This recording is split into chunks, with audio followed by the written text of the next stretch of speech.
गर्मी में पड़ोसी की एसी वाली रसोई में खाना बनाने वाली बहू। कुछ भी बोलो बहन, लेकिन इस बार की गर्मी तो काफी भयंकर पड़ी है। अरे छत पर धूप में यूं कपड़े डालो और यूं ही सूख जाते, तो हम इंसानों का क्या ही हाल होगा। अरे बहन, ये तो कुछ भी नहीं है। गर्मी तो हमारे जमाने में पड़ती थी, बाप रे बाप। घर से बाहर निकलना मुश्किल हो जाता था, फिर भी हम लोग बाहर निकलकर काम करते थे। लो, फिर से इनका हमारा जमाना शुरू हो गया। कम से कम गर्मी को तो छोड़ देते। हमने तो पिछले हफ्ते ही एसी लगवाया। इतनी गर्मी में कूलर पंखे से गुजारा नहीं होता। तुम लोग भी एसी लगवा लो, 30-40 हजार में अच्छा खासा एसी मिल जाता है। अरे कहाँ बहन, हम तो कूलर पंखे से ही गुजारा कर लेते हैं, और ये एसी की ठंडी हवा सिर्फ शरीर को नुकसान पहुँचाती है और कुछ नहीं। संगीता इतनी भोली बन रही होती है कि तभी अचानक उनके घर की बिजली चली जाती है। इस बिजली को भी अभी ही जाना था। चलो छोड़ो, वैसे भी अब हमारे जाने का वक्त हो गया। बाहर धूप भी कम हो गई होगी। चलिए बहन, अब हम चलते हैं। आप भी आइएगा हमारे घर पर। मनीषा संगीता से गले मिलती है और अपने पति आनंद के साथ वहां से चली जाती है। उनके जाती है एकदम से घर की बिजली आती है, तो वहीं बाहर से आते हुए उमंग। देखो माँ, मेरा कमाल, मैं ही बाहर से एमसीबी का स्विच गिरा दिया था, वरना ये तो रात तक नहीं उठते यहाँ से। सही किया बेटा तूने, इनकी वजह से कूलर पंखा सब चला कर रखना पड़ रहा था। वैसे ही गर्मी में क्या कम बिजली का बिल आता है। कंजूसी का कोई कोर्स करना हो ना तो मेरी सास से आकर सीखो। कितनी कंजूस है, इनका बस चले ना तो रोड पर गिरी हुई रोटी भी झाड़ कर खा ले। चलो भाई, अब बहुत चल गया कूलर पंखा। थोड़ी देर बाहर बालकनी में चलकर बैठते और बहू तू जाकर खाना बना ले। बहुत खाली तूने भी ठंडी हवा कूलर की। काजल अब सीधा रसोई घर में जाती है और शाम के खाने की तैयारी करने लगती है। काजल की रसोई ज्यादा बड़ी नहीं थी, तो वहीं रसोई की बाहरी दीवार पर बाहर की बिल्कुल सीधी धूप पड़ती थी, जिससे काजल की रसोई और रसोइयों के मुकाबले ज्यादा गर्म रहती थी। हे भगवान, किसी पर ना सही लेकिन कम से कम हम जैसी बहू पर तो तरस खाओ। इस घर में तो मैं बिल्कुल आइसक्रीम जैसी पिघल रही हूँ। कितनी बार कहा है माँ जी को कि रसोई की थोड़ी मरम्मत करवा दो, कोई तो जुगाड़ लगाओ जिससे रसोई ज्यादा गर्म ना हो, लेकिन नहीं, इन्हें तो बस अपने पैसे बचाने हैं। हर घर की बहू की तरह काजल का भी इस गर्मी में रसोई में खाना बनाना काफी ज्यादा मुश्किल भरा काम होता था, लेकिन मजबूरन घर की बड़ी बहू होते हुए काजल बिना कुछ कहे बस अपने मन में ही सब कुछ सहती है। ऐसे ही अब 2-4 दिन गुजर जाते हैं। चलो, आज घर का काम जल्दी निपटा लिया। अब आराम से इस गर्मी में दोपहर की सुकून की नींद लूंगी। घर का काम खत्म करके काजल बिस्तर पर लेटती है कि तभी काजल की सास संगीता उसके कमरे में आती है। अरे बहू, आराम क्या करने लग गई? भूल गई आज कौन सा दिन है? आज के दिन हमें 6 से 7 तरीके के भोजन बनाने पड़ते हैं, पूरी सब्जी खीर और भी बहुत कुछ। चल अब जाकर तैयारी कर, तभी तो शाम की पूजा तक सब बनेगा। लेकिन माँ जी, इस वक्त तो बाहर काफी धूप हो रही है और रसोई तो बिल्कुल ईंट की भट्टी बन गई होगी। अरे बहू, कम से कम तुम लोगों की रसोई की 4 दीवारी तो मिल रही है, वरना हमारे जमाने में तो हम खेतों में, वो भी कड़ी धूप में बैठकर चूल्हे पर खाना बनाते थे। एक तो इनका हमारा जमाना खत्म नहीं होता, हर बात में हमारा जमाना घुसा देती। मेरा बस चले ना तो इन्हें इनके ही जमाने में भेज दूं, कम से कम थोड़ा सुकून तो मिलेगा। काजल चलकर अब रसोई में आती है और खाने की तैयारी करने लगती है कि तभी काजल की नंद पायल रसोई में पानी पीने के लिए आई होती है, जिसे देखकर काजल। पायल, आज काफी कुछ बनाना है, तो मेरी थोड़ी मदद कर दोगी क्या? बस सब्जियां वगैरह चलवा दो। ठीक है भाभी, लाइए। पायल अब काजल की मदद करते हुए सब्जियां छीलने लगती है कि तभी काजल देखती है कि पायल बहुत मोटे मोटे सब्जियों के छिलके निकाल रही है। ये देखकर, तुम्हें क्या सब्जी भी छीलनी नहीं आती? जितनी सब्जियां बर्तन में नहीं है उतनी तो उनके छिलके में लगी हैं। रहने दो, तुम काम करने की बजाय तुम तो काम बढ़ा रही हो मेरा। यही तो मेरी ट्रिक थी भाभी, वरना इतनी गर्मी में रसोई में खड़े होकर मैं आपकी मदद क्यों करूंगी? पायल को अब किचन से भेजकर काजल अकेले ही सारा काम करने लगती है। रहने को घर में पूरे परिवार को ही गर्मी लगती, लेकिन कोई भी घर की बहू की मदद करने के लिए तैयार नहीं था। इसी तरह अब दिन गुजरने लगते हैं और आज काजल का पूरा परिवार घर के छोटे बेटे उमंग के लिए रूपाली नाम की लड़की का रिश्ता देखने उसके घर जाता है। भाई साहब, हमारी बातें तो काफी हो गई, अब लड़की को भी बुला दीजिए। हाँ, भेजता हूँ, बस 2 मिनट, मैं अभी लेकर आता हूँ अपनी बेटी को।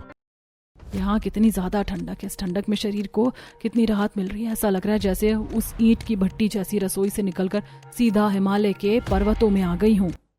काजल को एसी की ठंडी हवा में काफी सुकून मिल रहा होता है कि तभी मनीष अपनी बेटी रूपाली को लेकर आता है। सभी लोग रूपाली से बातें कर रहे होते हैं कि तभी सुरेश, भाई साहब बुरा नहीं मानिए तो आप थोड़ी देर के लिए एसी बंद कर सकते हैं।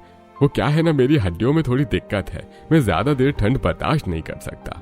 अरे भाई साहब, इसमें बुरा मानने वाली कौन सी बात है, लीजिए अभी बंद कर देता हूँ। इतनी दिक्कत थी तो आए क्यों? अपने घर में ना सही, किसी और के घर में तो एसी की हवा मिल रही थी, वो भी इन्होंने बंद करवा दी। अब एसी बंद हो जाएगा तो मैं रहूंगी कैसे? इतनी गर्मी में तो बिना एसी के रहा ही नहीं जाता। हर किसी की तरह रूपाली भी इन गर्मियों के मौसम में ज्यादातर वक्त अपना एसी में बिताती थी। थोड़ी देर एसी बंद होने की वजह से रूपाली को पसीने आने शुरू हो जाते हैं। तो वहीं अब दोनों परिवार वाले मिलकर रूपाली और उमंग का रिश्ता तय कर देते हैं। चलो भाई साहब, रिश्ता तो तय हो गया। अब आप ये बताइए कि आप लोगों को दहेज में क्या क्या चाहिए। अरे भाई साहब, खबरदार, जो आपने दहेज में कुछ दिया, एक आप अपनी फूल सी बेटी दे रहे हैं, ये कम है क्या? हमें कुछ नहीं चाहिए। संगीता के परिवार वालों की खुली सोच देखकर मनीष काफी ज्यादा खुश होता है। इसी तरह दिन गुजरते हैं और रूपाली उमंग की शादी हो जाती है और रूपाली के घर वाले बस शादी में थोड़ा बहुत शगुन का सामान ही देते हैं। गृह प्रवेश के रस्म के बाद रूपाली अपने कमरे में आ जाती है कि तभी अरे आपके कमरे में एसी नहीं दिख रहा? एसी होगा तब तो दिखेगा, कमरे में तो क्या हमारे पूरे घर में ही एसी नहीं है। लेकिन क्यों? कमरे में नहीं है तो समझ में आता है, लेकिन हॉल वगैरह में तो होना चाहिए ना। इतनी गर्मी में आप लोग बिना एसी के कैसे रहते हैं? हम तो शुरू से ही ऐसे रहते आए हैं। वो क्या है ना, एसी की ठंडी हवा बॉडी के लिए ठीक नहीं होती और एसी में रहकर ऐसी गंदी आदत पड़ जाती है कि बिना एसी के रह ही नहीं जाता। तुम्हें एसी में रहने की आदत है, मैं जानता हूँ, इसलिए मैंने कूलर अब अपने कमरे में ही शिफ्ट करवा लिया है। तो तुम इसकी ठंडी हवा में सो जाना, धीरे धीरे आदत पड़ जाएगी। उमंग के कहने पर रूपाली उसकी बात मान जाती है और अब कपड़े चेंज करके रूपाली कूलर की ठंडी हवा में लेट तो जाती है, लेकिन एसी में रहने वाली रूपाली को कहाँ इतनी जल्दी कूलर की ठंडी हवा की आदत पड़ने वाली थी। रात भर रूपाली गर्मी से करवटें ही बदलती है और अगले दिन जब रूपाली किचन में जाती है तो अरे बाप रे, घर तो फिर भी ठीक है, लेकिन ये रसोई है या कोई आग का गोला? भाभी, यहाँ कितनी गर्मी है, आप इतनी गर्मी में खाना कैसे बनाती हैं?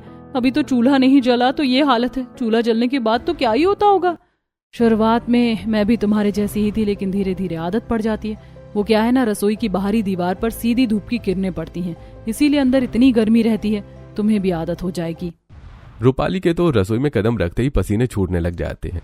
तो वहीं अब जब रूपाली अपनी जेठानी के साथ मिलकर खाना बना रही होती है तो उसके चेहरे से पसीना टप टप करके किचन पर ही टपकने लगता है, जैसे देखकर। अरे रूपाली, तुम्हें तो काफी ज्यादा पसीना आ रहा है, ऐसा लग रहा है किसी ने बाल्टी भरकर पानी डाल दिया हो तुम पर। भाभी, वो मुझे गर्मी में रहने की ज्यादा आदत नहीं है ना, इसलिए। हॉल कमरे तो फिर भी ठीक है, लेकिन रसोई में सच में काफी गर्मी है। चलो कोई बात नहीं, तुम बाहर जाकर बैठ जाओ, मैं खाना बना लूंगी। कहीं खाने में पसीना टपक गया ना तो हो गया कल्याण। रूपाली हॉल में जाकर पंखे के नीचे आराम से बैठ जाती है तो वहीं काजल बाकी का खाना बनाने लगती है। जहां घर के बाकी काम वो आराम से कर लिया करती थी, तो वहीं सिर्फ रसोई में खाना बनाने में ही रूपाली को काफी दिक्कत होती थी। कुछ दिनों के बाद हे भगवान, ऐसा लगता है कि मानो 100 सूरज सर पर आकर खड़े हो गए हों। ये सब्जी तो अपने टाइम पर ही पकेगी, तो रसोई में खड़े होने का क्या फायदा, बाहर जाकर ही बैठ जाती हूँ। गर्मी से परेशान होकर रूपाली बाहर आकर बैठ जाती है तो वहीं अंदर अब सब्जी पतीले से चिपकने लगती है, जिससे थोड़ी थोड़ी सब्जी जल जाती है। और अब जब रात में सब खाना खा रहे होते हैं तो अरे ये सब्जी में जला जला सा स्वाद कहाँ से आ रहा है? रूपाली भाभी, आप जब भी खाना बनाती हो ना तो कभी जला दोगी तो कभी कुछ ऐसा बनाओगी कि खाने का मन ही नहीं करता। काजल भाभी को देखो, वो कितना टेस्टी खाना बनाती हैं। हाँ, अब तो मेरी तारीफें फूट फूट कर निकलेंगी ही। मुझे ये तो पता ही है कि मैं अच्छा खाना बनाती हूँ, लेकिन ये किसी को नहीं पता कि मैं कैसे इतनी गर्मी में खाना बनाती हूँ।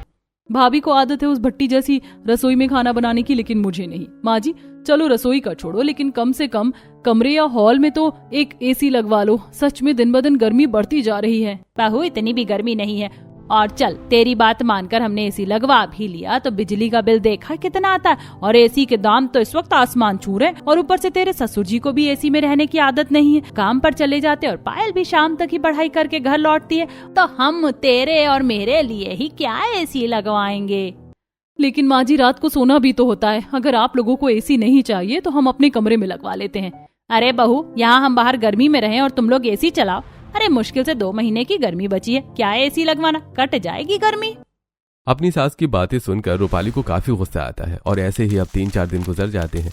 शाम का वक्त होता है, रूपाली पार्लर आई होती है कि तभी वहां उसे उसकी एक पुरानी फ्रेंड निकिता मिलती है। रूपाली, कैसी है तू? कितनी दिनों के बाद मिल रही है।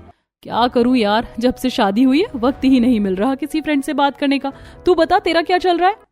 कुछ नहीं, वो मैं और मेरे हस्बैंड कुछ दिनों में अमेरिका शिफ्ट होने वाले हैं। घर का काफी सारा सामान तो हमने सेल पर डाल दिया है, बस एक एसी रह गया है, कोई ले ही नहीं रहा। तुम्हारी नजर में कोई है क्या? वैसे कितने का दे रहे हो तुम एसी? हमने लिया तो कुछ 30,000 का था, अब थोड़ा पुराना हो गया है तो 8-10 हजार में निकाल देंगे। हमें भी एक एसी लेना था, फिर तुम्हारा एसी हम ही ले लेते हैं, क्यों इतने पैसे खर्च करने। महंगाई की वजह से माँ जी एसी नहीं ले रही थी ना, अब तो उन्हें लेना ही पड़ेगा। रूपाली अब जल्दी से घर जाती है और जब शाम में सब साथ में बैठे होते हैं कि तभी रूपाली निकिता और उसके बीच में हुई बातें रखती है। माँ जी अब तो इतने कम दाम में एसी मिल रहा है, और निकिता बता रही थी कि काफी अच्छा एसी है, ज्यादा बिल भी नहीं खींचता। माँ अगर ऐसा है तो ले ही लेते हैं ना, कौन सा हम पूरा दिन चलाएंगे, सिर्फ रात को सोने के बाद 2-3 घंटे चला लिया करेंगे। रूपाली की बात सुनकर संगीता और सुरेश कुछ कहते इससे पहले उनके घर संगीता की पुरानी फ्रेंड नीलम आती है। कैसे हो सब लोग? संगीता तो मुझे पूरी तरह से भूल गई है। अरे मैं तुझे भी भला कभी भूल सकती हूँ क्या? कैसे आना हुआ? काफी दिनों के बाद आई है, वो भी ऐसे अचानक। अरे वो हफ्ता भर पहले हमारे घर में एसी ब्लास्ट हो गया था, तो उससे इन्हें थोड़ी चोट लग गई थी, उसी की दवाई लेने आई थी पास के अस्पताल से, तो सोचा तुमसे भी मिल लूं। क्या कहा? एसी ब्लास्ट हो गया? इसीलिए मैं घर में एसी नहीं लगवाती, गर्मी इतनी पड़ रही है, ऐसे हादसे तो होते रहते हैं। इसलिए भी मैं एसी लगाने के सख्त खिलाफ हूँ। एक तो खतरा, ऊपर से बीमारी लगना। अरे ना बाबा ना, अब तो फ्री में भी आ जाएगा ना एसी, तो भी हम नहीं लगवाएंगे। इस चमन बुढ़िया को भी अभी ही आना था। हे भगवान, इतनी मुश्किल से तो ये लोग मान रहे थे, सारी मेहनत बेकार हो गई। ऐसे अब कुछ दिन गुजर जाते हैं। आज बाहर का मौसम थोड़ा ठंडा होता है, उसके चलते रूपाली बाहर कमरे में बैठकर सब्जी साफ कर रही होती है कि तभी पड़ोस में रहने वाली सुनीता अपनी बालकनी पर आती है और रूपाली को देखकर, अरे रूपाली बहू, एक मदद चाहिए थी तुमसे। वो मेरी बहू हलवा बना रही थी प्रसाद के लिए और चीनी खत्म हो गई, और अभी दुकान भी बंद है, तो एक कटोरी चीनी मिल जाएगी। आंटी ये भी कोई बोलने की बात है, आपका ही घर है, मैं अभी लेकर आती हूँ। अगर तुम घर आकर दे जाती तो सही रहता, मुझे पूजा के लिए जाना था और मेरी बहू थोड़ी शर्मीली है, तो वो ऐसे किसी के घर पर आती नहीं है। कोई बात नहीं आंटी, आप पूजा के लिए चली जाइए, मैं चीनी लेकर अभी आती हूँ आपके घर पर। रूपाली एक बर्तन में चीनी निकालती है और अब सुनीता के घर आती है। घर में कदम रखते ही हॉल में लगे एसी की ठंडी हवा में रूपाली मदहोश हो जाती है। ओहो, कितना ज्यादा ठंडा है, मेरा तो यहाँ से हिलने का ही मन नहीं कर रहा। अरे रूपाली आ गई तुम, माफ करना तुम्हें तकलीफ दी, जरूरत भी हमें है और सामान भी तुमसे मंगवाया है। वैसे मैं मूंग दाल का हलवा बना रही थी, तो क्या तुम्हें इसकी रेसिपी आती है? हाँ हाँ जरूर, आओ मैं तुम्हारी मदद कर देती हूँ। रूपाली अब तारा के साथ उसकी रसोई में जाकर हलवा बनवाने लगती है कि तभी, वैसे तारा तुम्हारा एसी है बड़ा कमाल का लगा हॉल में, लेकिन ठंडक रसोई में भी काफी है। एसी कमाल का नहीं, हमारी रसोई में भी एसी लगा है, पीछे देखो। रूपाली पीछे मुड़कर देखती है तो दीवार पर एसी लगा होता है, जिसे देखकर रूपाली के तो होश उड़ जाते हैं। बाप रे, हॉल में तो एसी लगा देखा था, लेकिन यहाँ तो किचन में भी एसी है। तुम्हारा तो बिजली का बिल काफी आता होगा। हाँ, लेकिन हमें टेंशन लेने की जरूरत नहीं है, इनकी गवर्नमेंट जॉब है, तो घर में पैसों की कोई दिक्कत नहीं रहती भगवान की कृपा से। और अब गर्मी भी इतनी होती है कि पूछो मत। घर के काम के लिए तो नौकरानी है, लेकिन रसोई में खाना बनाने का काम तो मैं ही करती हूँ, इसीलिए एसी लगवा लिया है ताकि गर्मी में भी आराम से खाना बना लूँ। तारा की बातें और उसकी रसोई में लगा एसी रूपाली को काफी हैरान करता है, और अब घर जाकर रूपाली सारी बात अपनी सास को बताती है। किस्मत हो तो तारा जैसी, गर्मी में भी रसोई में एसी की ठंडी हवा में खाना बनाती है। किस्मत की बात नहीं है, कमाई की बात है, कमाई की। अगर इतनी कमाई हमारी भी हो तो हमें भी क्या दिक्कत है। इनकी तो सुई पैसों पर ही आकर रुक जाती है। आज तो मैं उनसे बात करके ही रहूंगी। शाम को जैसे ही उमंग काम से घर लौटता है तो रूपाली बड़े प्यार से उससे बातें करती है। अच्छा सुनिए ना, अब घर वालों से मैं क्या ही बोलूं, आप क्यों नहीं हमारे कमरे में एसी लगवा लेते हैं, सुकून की नींद में सोएंगे, और फिर देखना बाकी घर वाले भी कैसे एसी में आकर आराम करेंगे, सब खुश हो जाएंगे। रूपाली, मैं एसी लगवा तो लेता, लेकिन कुछ महीनों पहले मेरी जॉब चेंज हुई है और इस कंपनी में ज्यादा सैलरी है नहीं, और अभी भाई का काम भी ठीक से नहीं चल रहा है, तो थोड़े ज्यादा पैसे देने पड़ते हैं घर पर। एक तारा का पति है जिसने अपनी बीवी के लिए रसोई में एसी लगवा लिया है, और एक तुम हो। जाओ, मुझे तुमसे बात ही नहीं करनी। रूपाली मुंह बनाकर कमरे से बाहर चली जाती है, और अब ऐसे ही कुछ दिन गुजर जाते हैं। रूपाली किचन में चटनी की तैयारी कर रही होती है कि तभी रूपाली देखती है कि मिक्सर का गिलास खराब है। इस मिक्सर को भी अभी ही खराब होना था। ये दूसरा ग्लास कहाँ रखा है भाभी ने? एक मिनट, दूसरा ग्लास क्यों लेना है? वैसे भी आज काफी गर्मी हो रही है, तो क्यों ना। इतना कहकर रूपाली अब सारा मसाला मिक्सर से निकालकर एक प्लेट में डाल देती है और सीधा तारा के घर जाती है। सॉरी तारा, तुम्हें डिस्टर्ब किया। वो हमारा मिक्सर का ग्लास खराब हो गया है, तो चटनी बनानी थी, तो सोचा तुम्हारा मिक्सर इस्तेमाल कर लूं। हाँ हाँ, क्यों नहीं, चलो। तारा रूपाली को मिक्सर निकाल कर देती है, और अब रूपाली आराम से एसी की ठंडी हवा में खड़ी होकर चटनी पीसती है। वैसे 5 तो बजने ही वाले हैं, क्यों ना एक कप चाय हो जाए। तारा की बात सुनकर रूपाली और ज्यादा खुश हो जाती है और अब तारा रसोई में चाय बनाने लगती है तो वहीं चाय बनाकर बालकनी में चलकर पीते। अरे नहीं नहीं, कहाँ जाएंगे बालकनी में, यहीं खड़े हो जाते ना, वहाँ सब लोग देखते हैं तो मुझे अच्छा नहीं लगता। रसोई की एसी की ठंडी हवा खाने के चलते रूपाली तारा के साथ 2 घंटे लगातार किचन में रहती है और अब 5 बजे की गई हुई रूपाली जब शाम में 7 बजे घर आती है तो बहू तो कहाँ गई थी? अरे चटनी कहाँ से ला रही है? मिक्सर का ग्लास खराब हो गया था ना, तो तारा के घर गई थी चटनी पीसने के लिए, तो बस मैं थोड़ी देर खड़ी होकर बातें करने लगी थी। अरे तो दूसरा गिलास भी तो रखा है किचन में, तूने उसका इस्तेमाल क्यों नहीं किया? वो थोड़ी ना खराब है। अब जा जल्दी खाना बना ले। अब संगीता को कौन बताए कि रूपाली किस चक्कर में तारा के घर पर गई थी। ऐसे ही अब कुछ दिन गुजर जाते हैं। दोपहर का वक्त होता है। काजल और रूपाली खाने की तैयारी कर रही होती है कि तभी काजल देखती है कि फ्रिज में एक ही टमाटर बचा है। टमाटर तो एक ही बचा है, तो रूपाली जब तक तुम बाकी की सब्जी काटोगी मैं पीछे वाली दुकान से टमाटर लेकर आती हूँ। अरे भाभी, आप इतनी गर्मी में कहाँ जाओगी टमाटर लेने? मैं तारा के घर से मांग कर ले आती हूँ ना 2-3, शाम को जब वो आएंगे तो दे देंगे। रूपाली अब सीधा तारा के घर टमाटर लेने चली जाती है और टमाटर लेने के बहाने उसके एसी में बैठकर बातें करने लगती है। और बताओ क्या हाल चाल है? वैसे तुम्हें पता है वो जो मिसेस मल्होत्रा है ना, सुनने में आया उनके पति का चक्कर चल रहा है। मुझे तो पता ही नहीं था। वैसे उनके घर से आए दिन लड़ाई की आवाजें भी कितनी आती थी। उनका डिवोर्स होने वाला है। मुझे तो उनके बच्चों की फिक्र हो रही है, बेचारे कितने छोटे छोटे हैं।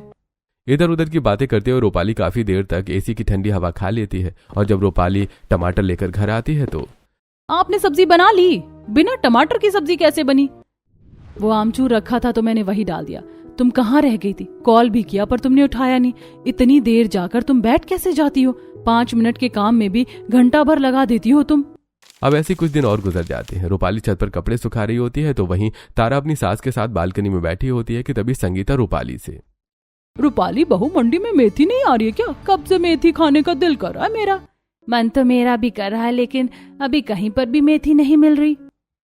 वो तो कसूरी मेथी होती है ना, सूखी वाली, उससे भी तो सब्जी बन जाती है। तुम्हें आती नहीं होगी ना, रुको मैं तुम्हें आकर बताती हूँ। सब्जी बताने के बहाने से आराम से थोड़ी देर एसी की हवा भी खा लूंगी। जल्दी से कपड़े सुखाती है और कस्तूरी मेथी लेकर सीधा तारा के घर चली जाती है और उस सब्जी बताने के बहाने एसी की ठंडी ठंडी हवा भी खाती है। तो वहीं दूसरी तरफ अरे पायल, ये रूपाली बहू कहाँ है?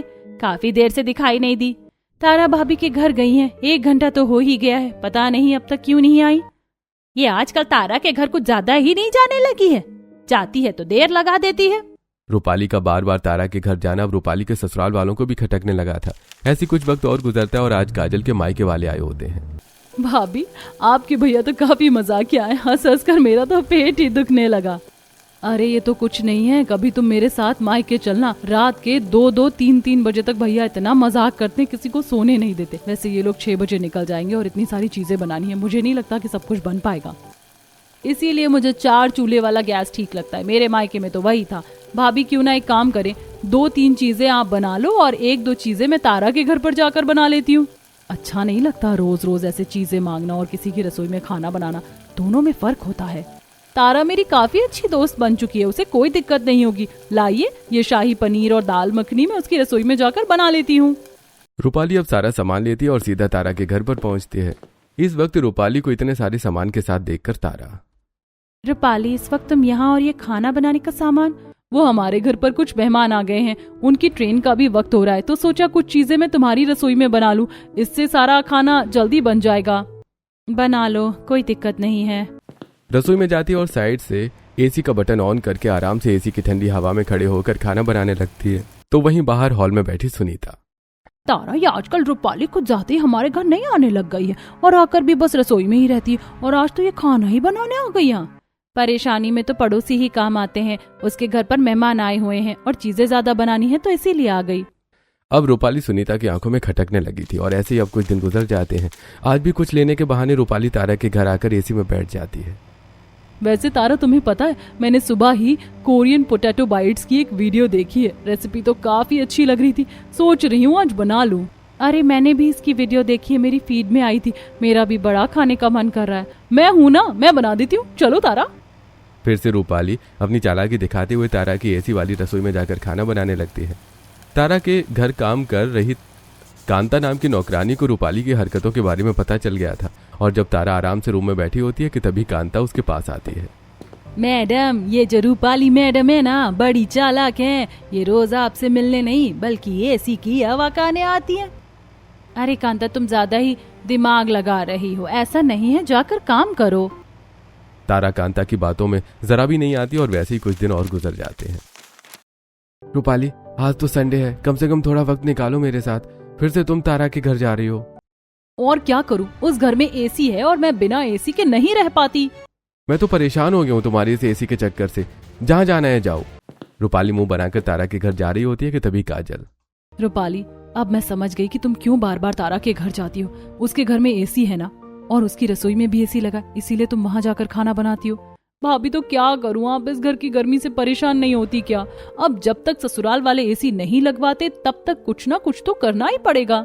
लेकिन इसका मतलब ये थोड़ी ना है कि हम किसी को जाकर परेशान करें। भाभी, परेशान क्या करना, अच्छा खासा पैसा है उनके पास, अगर थोड़ी देर जाकर बैठ गए तो कोई लाख रुपए का बिल थोड़ी ना आ जाएगा। रूपाली काजल की बात को समझ नहीं पाती तो वहीं आज घर पर आई बिजली का बिल को देखकर सुनीता। बहू, ये इतना बिजली का बिल कहाँ से आ गया? पूरे 7,000 आया, हर बार तो सिर्फ 3,000 ही आता था। मालकिन, तारा मैडम को तो मैंने पहले ही कहा था, लेकिन उन्होंने मेरी सुनी नहीं। कहा ये जो रूपाली मैडम आती है ना, उनकी वजह से बढ़ा है आपका बिजली का बिल। वो रसोई का एसी हमेशा चालू रखती है उनकी वजह से।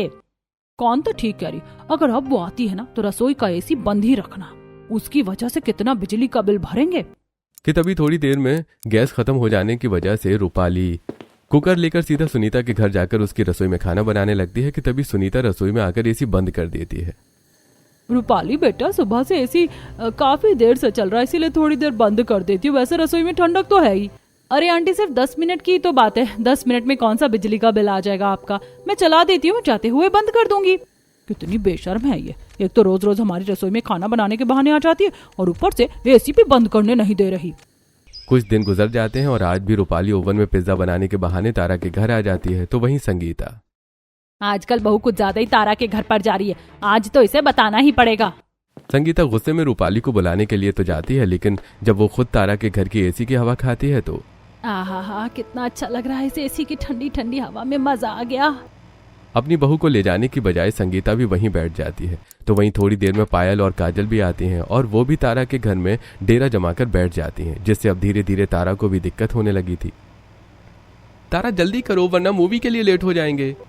हाँ, बस 2 मिनट, पर्स ले रही हूँ। वो मूवी देखने के लिए जा रहे होते हैं कि तभी रूपाली उनके घर आती है। लगता है आप लोग कहीं बाहर जा रहे हैं, वो सिलेंडर खत्म हो गया था तो सोचा यहीं आकर खाना बना लूं। अभी तो हम बाहर जा रहे हैं, तुम आज बाहर से कुछ ऑर्डर करके खिला दो सबको। अरे तो क्या हो गया, मैं क्या तुम लोगों के घर पर अकेले रहकर खाना नहीं बना सकती? इतना भी विश्वास नहीं है क्या मुझ पर? रूपाली की ऐसी बातें सुनकर तारा क्या ही बोलती, जिसके बाद रूपाली किचन में जाती है और एसी में खड़े होकर खाना बनाने लगती है तो वहीं बाहर अनिल। मम्मी बाहर मंदिर गई हैं, अगर वो होती तो हम चले जाते। ऐसे कैसे किसी पर विश्वास करके घर को अकेला छोड़कर जाएं? मैं भी अब परेशान हो चुकी हूँ। शुरू शुरू में तो ठीक था, लेकिन अब तो हद हो गई है।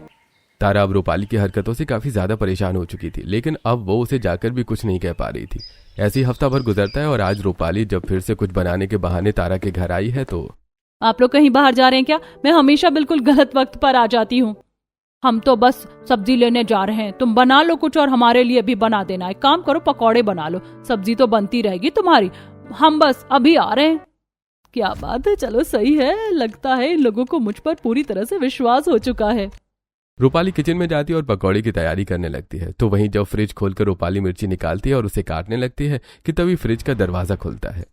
अरे ये फ्रिज तो मैंने अभी बंद किया था, फिर खुला कैसे? फ्रिज बंद कर वो जैसी किचन के स्लैब के पास आती है तो ऊपर रखा स्टील का गिलास अपने आप नीचे गिर जाता है। अरे ये क्या हो रहा है? अब ये गिलास कैसे गिरा नीचे?